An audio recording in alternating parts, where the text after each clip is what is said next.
Contemporary India and education, समकालीन और भारत शिक्षा हिंदी में कहते हैं। इसका भी फर्स्ट यूनिट चल रहा है, भारत में शिक्षा अतीत से वर्तमान तक। इसमें अभी चल रहा है मध्यकाल की शिक्षा। तो कभी पिछले क्लास में हम मध्यकाल की शिक्षा व्यवस्था पढ़ रहे थे। शिक्षा व्यवस्था में प्राथमिक शिक्षा का टॉपिक स्टार्ट हुआ था। इसमें हम 3 पॉइंट पढ़े थे। शिक्षा संस्थाएं कैसी थी, प्रवेश के क्या नियम थे और पाठ्यक्रम कैसा था। अब हम इसी को आगे बढ़ाते हैं। तो पहले लिख देते हैं मध्यकाल की शिक्षा व्यवस्था, टॉपिक चल रहा है शिक्षा व्यवस्था। इसके अंतर्गत प्राथमिक शिक्षा पढ़ रहे हैं। 3 पॉइंट हो चुका था। चौथा पॉइंट पढ़ेंगे आगे हम शिक्षण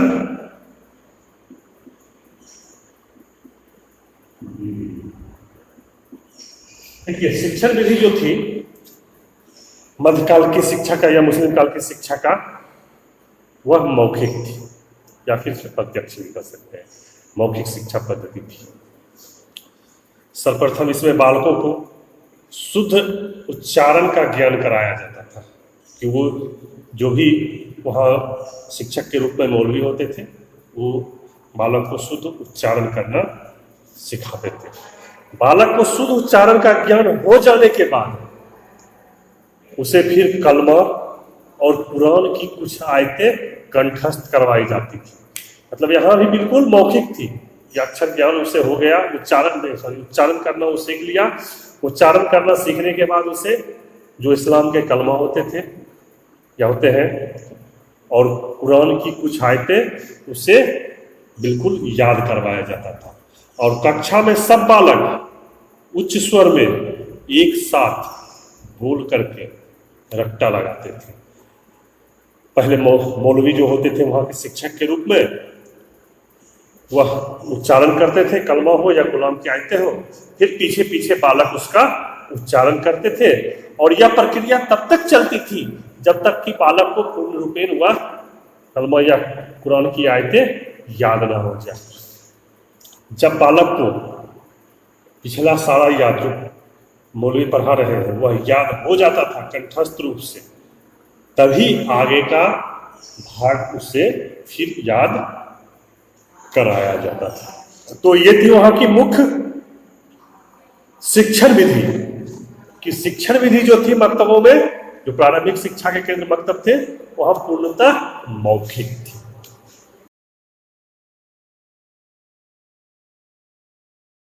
ये हो गया। उसके बाद ये तो हो गया शिक्षण विधि, उसे कलमा और कुरान तक याद करा दिया। इसके अतिरिक्त बालक को कुछ लिखने के लिए भी, अक्षर को लिखने का भी ज्ञान दिया जाता था, लेकिन बहुत सीमित मात्रा में सिर्फ अक्षर का ज्ञान दिया जाता था। उसके लिए लकड़ी के एक तख्ती का प्रयोग किया जाता था अक्षर ज्ञान देने के लिए। शिक्षा को माध्यम तो उनका दिया पूरा मौखिक थी, लेकिन इसके अतिरिक्त ये नहीं है कि अब कुरान की कलमा और आयतें उसे लिख करके बताया जाएगा। नहीं, वो लिख के नहीं बताया जाएगा। लिख करके क्या बताया जाएगा?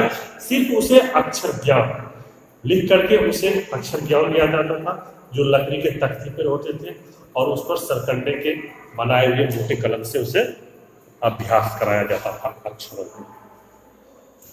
तो ये था मध्यकाल के प्राथमिक शिक्षा का शिक्षण विधि। अब हम आगे बढ़ते हैं। प्राथमिक शिक्षा समाप्त हो गया, अब आगे बढ़ते हैं और पढ़ते हैं मध्यकाल की शिक्षा व्यवस्था का उच्च शिक्षा।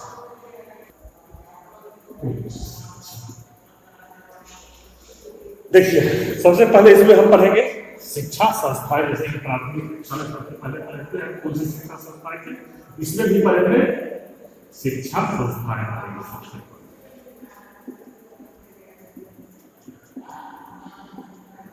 जैसा कि आपको हम पहले बताए हैं कि मध्यकाल में प्राथमिक शिक्षा जो है मुख्यतः मकतबों में दी जाती थी। इसके अतिरिक्त खानकाहों, दरगाहों में दी जाती थी। कुछ निजी शिक्षक घर पर भी शिक्षा देते थे, लेकिन उच्च शिक्षा का केंद्र एक ही था और वो था मदरसा। उच्च शिक्षा के केंद्र के रूप में सिर्फ उस समय मदरसा चलता था और ये मदरसा देश के विभिन्न भागों में फैले हुए थे। जहाँ की उच्च शिक्षा दिया जाता था। जब बालक अपनी प्राथमिक शिक्षा समाप्त कर लेता था, उसके बाद वह उच्च शिक्षा के लिए मदरसों में प्रवेश कराया जाता था। जैसा कि हम आपको प्राथमिक शिक्षा में पढ़ाए थे, शायद आपको याद होगा कि प्राथमिक शिक्षा के लिए एक रस्म अपनाया जाता था, बिस्मिल्लाह खानी रस्म।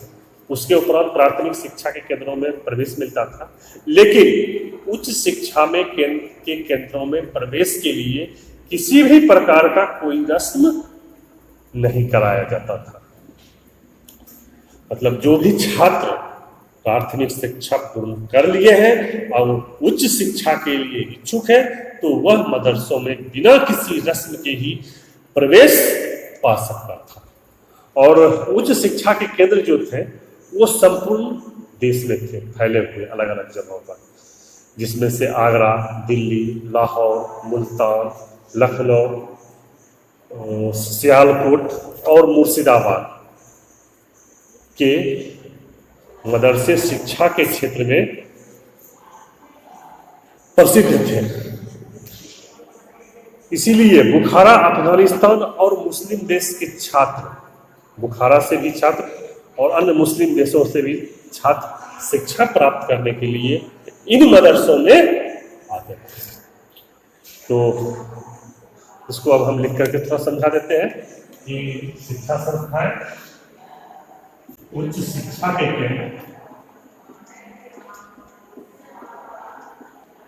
केंद्र मदरसे थे। मदरसों में प्रवेश के लिए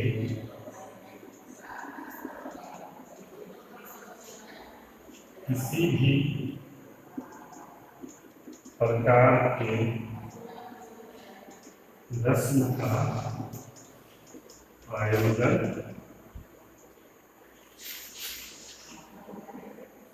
नहीं किया जाता था। प्राथमिक शिक्षा पूर्ण करने वाला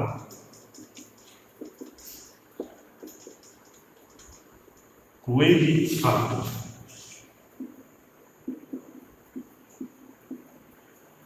उच्च शिक्षा के लिए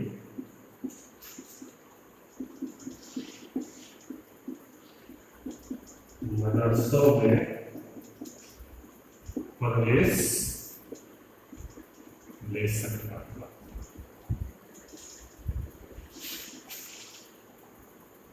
उस काल में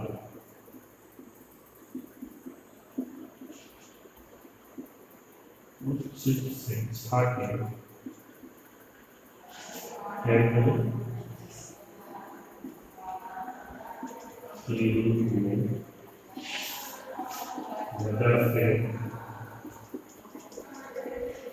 देश में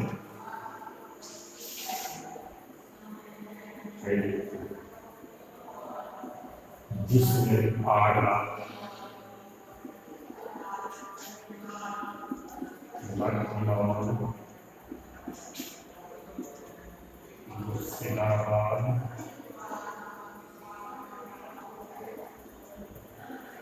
मुल्तान,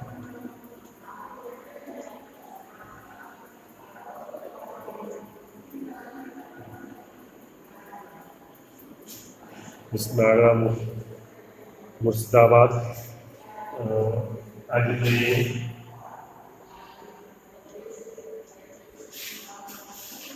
सियालकोट के मदरसे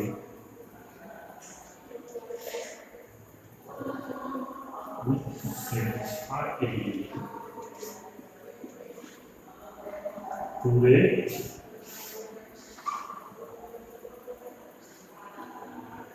देश में प्रसिद्ध जापानी मुस्लिम देशों के लिए छात्र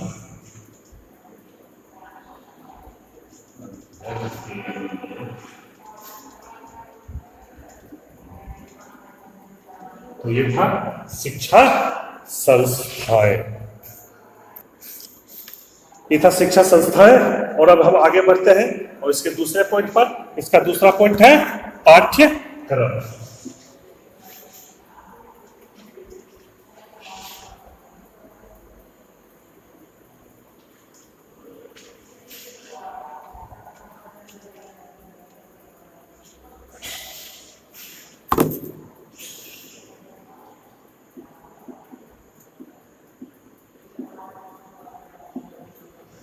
देखिए इसका पाठ्यक्रम,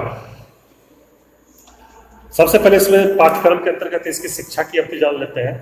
तो मध्यकाल में जो था उच्च शिक्षा का पाठ्यक्रम का अवधि जो था वह 10 से 12 साल का था।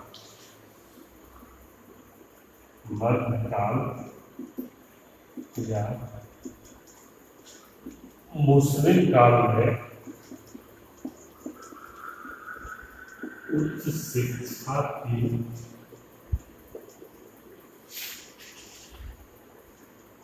अवधि 10 से 12 साल के 12 साल तक था। और सबसे बड़ी बात है कि उच्च शिक्षा का 10 से 12 साल तक का जो पाठ्यक्रम था, शिक्षा की अवधि थी, वह बहुत सारे भागों में विभाजित किया गया था। बहुत सारे विभाजित किया गया था कि किस छात्र को कैसी शिक्षा देनी है। लेकिन यहाँ भी सारे मदरसों के पाठ्यक्रम में एक चीज की समानता अवश्य थी कि वहाँ कुरान की शिक्षा अनिवार्य थी। कुरान उसे कंठस्थ याद होना चाहिए और कुरान का सूक्ष्म विश्लेषण ही होना चाहिए। इसके अतिरिक्त वहाँ को सब मदरसों में कुछ न कुछ लौकिक शिक्षा दी जाती थी और सभी मदरसों के लौकिक शिक्षकों के विषय अलग अलग होते थे। तो इसको हम पाठ्यक्रम के अंतर्गत जो विषय बांटा गया था, इसको हम 2 पार्ट में पढ़ेंगे। पहला पढ़ेंगे उच्च शिक्षा के पहला धार्मिक शिक्षा,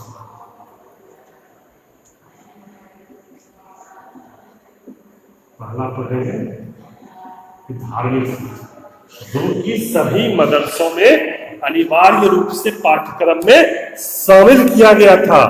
और धार्मिक शिक्षा के अंतर्गत छात्र को कुरान की संपूर्ण आयतें कंठस्थ रूप से याद करनी पड़ती थी। पूरी तरह से संपूर्ण कुरान की जितनी भी आयतें हैं सही याद करना अनिवार्य था और उसका सूक्ष्म एवं आलोचनात्मक अध्ययन भी करना अनिवार्य था। इसके अतिरिक्त सूफी सिद्धांतों एवं इस्लामी इतिहास, कानून सिद्धांतों और परंपराओं का भी अध्ययन वहां पर किया जाता था। तो इसको लिख देते हैं। धार्मिक शिक्षा के अंतर्गत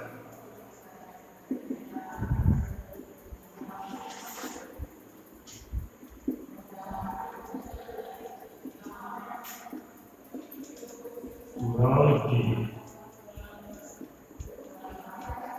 संपूर्ण आयतें याद करना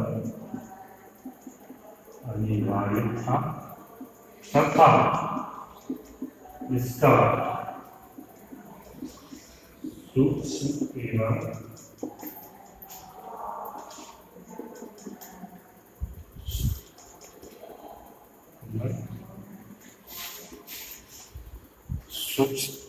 इसका सूक्ष्म एवं आलोचनात्मक अध्ययन भी अनिवार्य।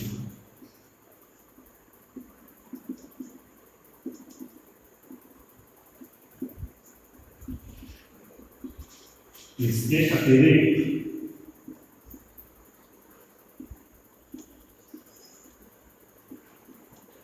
सूफी साहित्य,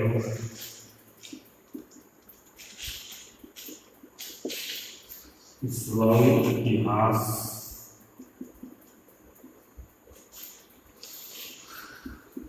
पढ़ना भी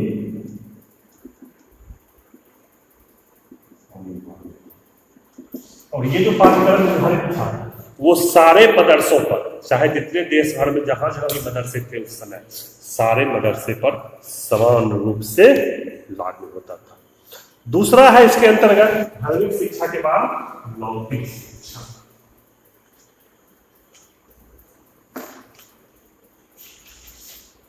दूसरा पॉइंट है लौकिक। अब देखिए, लौकिक शिक्षा के अंतर्गत छात्रों को बहुत सारे विषयों की पढ़ाई दी जाती है, जैसे कि अरबी और फारसी, साहित्यों एवं व्याकरण का शिक्षा दिया जाता था, कृषि का शिक्षा दिया जाता था, गणित, भूगोल, कानून, ज्योतिष, अर्थशास्त्र, नीतिशास्त्र, दर्शन शास्त्र, इन्होंने चिकित्सा, इन सारे विषयों की शिक्षा की व्यवस्था थी। लेकिन इस यहाँ एक बात महत्वपूर्ण है कि सभी विषयों की शिक्षा एक मदरसों में नहीं दी जाती थी। सभी मदरसों ने किसी किसी विषय को इसके लिए बांट लिया था कि कहाँ किस विषय की शिक्षा दी जाती थी। जैसे कि दिल्ली के मदरसे में कविता और संगीत की शिक्षा दी जाती थी, सियालकोट के मदरसे में गणित और ज्योतिष की शिक्षा दी जाती थी, रामपुर के मदरसे में ज्योतिष और अर्थशास्त्र की शिक्षा दी जाती थी, मुल्तान के मदरसे में भूगोल की शिक्षा दी जाती थी, मुर्शिदाबाद के मदरसे में कृषि की शिक्षा दी जाती थी।